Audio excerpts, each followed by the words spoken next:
has to do around art. Okay. Um, around this thing of art, what would be an average pay if it would to become a career? What's that? If it if it would to become a like a career, like what would Oh, be career. yeah. Uh, go on. What's What the would be question? like an average pay? Average pay for an artist? Around Or there. depends on what. It's a hard question to answer because it really depends on what field you're going into. But She actually right now she was telling me about design, like Yeah. the designing clothing, like fashion design. But then I told her about photography, and she was like, "Oh, I also like that." So she's like, Yeah. no, she's very indecisive. yeah, So design is tends to be more stable. I think as far as careers go, there's a lot of opportunities out there for designers. So working for companies and stuff.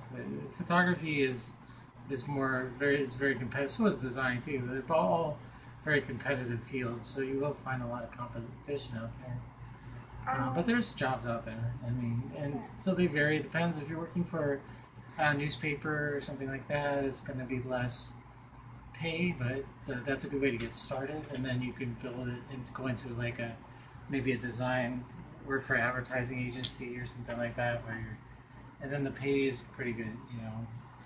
Depending it depends on and then you can always teach. Teaching is more stable. That's what I'm doing right now, and it's you get a decent salary for that. So it tends to be pretty like middle income size salaries. But it can vary. There's people that are just barely, out there freelancing.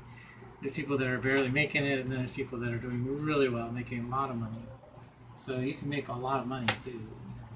It can be very lucrative if you're, especially if you're known. Like some people are famous, but that's usually few and far between. But they they seem to be very. Some of it's who you know too. If you have the right connection, you can become very famous, but I wouldn't count on that. More likely you'll find somebody sort of in the middle. That's normal or middle. I mean, by middle I mean like just like a normal average salary. So yeah, nothing too crazy, but Where's the best place for this type of job or career? Like, what city would you prefer, or does it matter? well, these days things are changing because of technology. So if you're a designer, you can. I've seen people have jobs like at universities, and then they move, like their spouse gets a job somewhere else, and they move and they keep their job at the university, working as a designer. Even though they're living in a whole different state or country, not country, city, and but you could do country too. But it's getting more. For certain jobs like designing, you could do off. You don't have to necessarily be there. But other jobs like photography or teaching, you really have to be there in the place that you're in. So I would tend to think. One problem with like some of the bigger cities like New York. If you look at cities that have a lot of Fortune 500s, for example, that's a lot of where a lot of freelance work for advertising and things like that come from. So, if you go to cities where there's a lot of Fortune 500s, you're going to have probably more opportunities for freelance work or in the arts in general. Although sometimes the cost of living can be so high that it may not be the best place if you're freelancing too. But I know people that are very successful in New York City and doing very well, making good money. Former students of mine that are doing well there. So you can do well in a place like New York, but also a lot of the small towns now, even places like Brownsville, are nice because it's a small town. I really like it here. There's less going on, but that allows me to focus on my work. So I can focus on that on the side, and doing teaching. Is very good too. So, but when you get to the smaller towns, there tend to be less freelance opportunities. But I think that's changing because of the internet and everything. It's really the world's gotten a lot smaller, so you're seeing a lot more people able to do it, in a smaller town. Also, newspapers are also often a good way to get started. Although that's changed a lot in the recent years too, a lot of newspapers are going because of the internet. So a lot of people are going online. So internet, anything online like web design, internet, those kinds of things are very lucrative right now. So getting involved in that or learning those programs, like the Adobe Suite, would be very helpful. If you were my age, what would you do that contributes to this career? Like if you're like my age right now, Yeah. what would you do that kind of just helped out in the long run? No, I think it's good to get any experience that you can. Like, getting a degree is very important. At least having a bachelor's, and then you can always get a master's later or get one. It's always good to have more education because having a degree opens up opportunities, opens up jobs that maybe you wouldn't even thought of. And you can always get your graduate degree in something else too. If you get a degree in art and decide to go into something like counseling, I knew someone that did that. He got his degree in sculpture and then he went into counseling. So he got his graduate degree in counseling. So you can do that. A lot of people don't realize you can do stuff like that. So, but having at least the basic degree opens up doors to getting jobs. But also the other thing is getting actual work experience. So if you can get freelance work when you're in college or even in high school, start learning those programs and start getting freelance work and putting a resume together, putting a portfolio together online, having your own webpage where you put your images, your work online, and you just keep updating it. That's really important because you can pass out those business card with your webpage on it and pass that around to people, and you can keep updating it as you get new work and as you evolve, as you grow as an artist. So that's really important.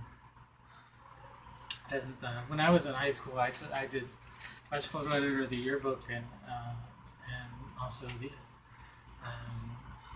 newspaper, school newspaper. So I actually had keys to the high school. I'd go in there on the weekends and work on stuff. So that was good that I got that experience. But I think having any professional experience that you can get is very, very helpful. So that's what people want to see. They want to see that you have your degree and that you have a good, strong portfolio, and then you have some professional experience. So.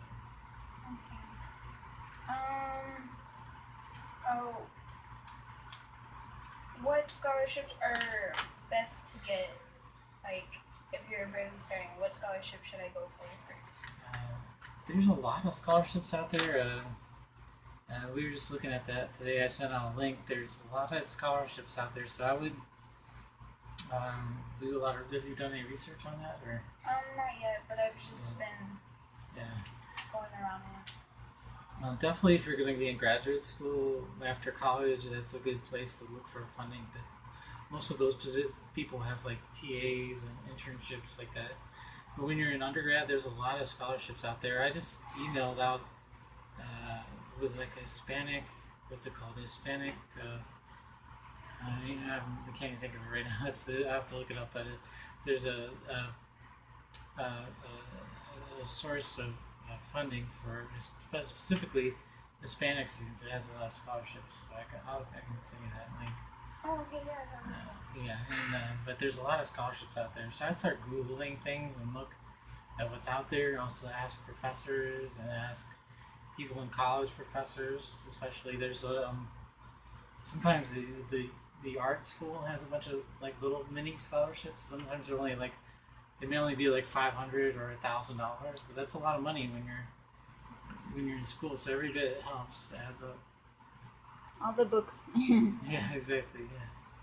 So there's always like little scholarships and big scholarships, and often what you see too is, and then someone was just telling me that, sometimes, a lot of people don't apply for these scholarships. So really, it's worth it to apply because there's probably a good chance you'll get it. So. Okay, which are the best type of classes that have to do with like fashion or designing, like around there, if you know? I would definitely learn Illustrator. I've learned the Adobe Suite. of digital as far as like software goes. So I would take Photoshop, Illustrator, and InDesign. I'm actually teaching InDesign right now. We're doing Illustrator, Photoshop, and now we're moved on to InDesign. So those are really, really good programs for designers, especially Illustrator and InDesign. But you start out, if you can start with Photoshop, and then you move on to Illustrator and then InDesign. That's probably a good order to do it. And but anything from the Adobe suite is going to be very helpful. So. And what professors do you think are the best to go to in my kind of What are you looking for? like the professors that are like the best that teach around like art? Yeah, it depends on what you want to be, what you want to specify in. So, do you want to be in a specific type of art? Well, I or want to just get in into like the general? fashion kind of thing, Fashion, but I want to design. take classes that can contribute to it. Yeah, so that's where you start. Figure out what you want to do, and then you can try to move around so that you're doing those kinds of things. Like, so if you're going into fashion, I would take like drawing and painting, and then of course the digital stuff which we talked about, and you may even want to do some photography and other things like that, which should help you to understand lighting. Any lighting classes, anything about lighting is very helpful, and that's very important in design. So that kind of relates to that.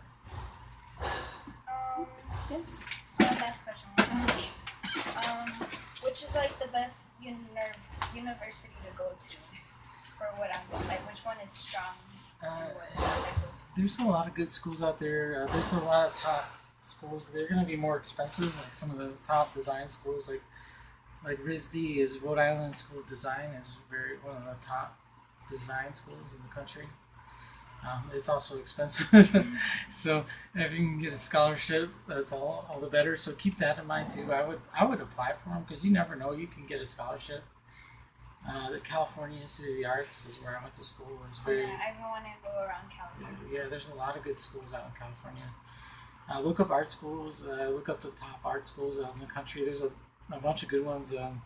Also in the Midwest, there's like Kansas City Art Institute. Yeah, it's very good. And they offer scholarships, so that's a good place to look at. Look at different art institutes. There's Full Sail program in Florida. It's very good. Have you heard of that? I've heard of Full Sail. Yeah, there's a lot of there's a bunch of them out there, but there's some ones that are kind of like the top ones are some of the private art schools, but they tend to be more expensive. So I would rule out like a public school, like like here. A lot of these public schools have very good professors, and they're just as good really as a lot of the other schools. But it's just often you don't hear about them as much, because it's just your standard public school. But those professors are very, very good.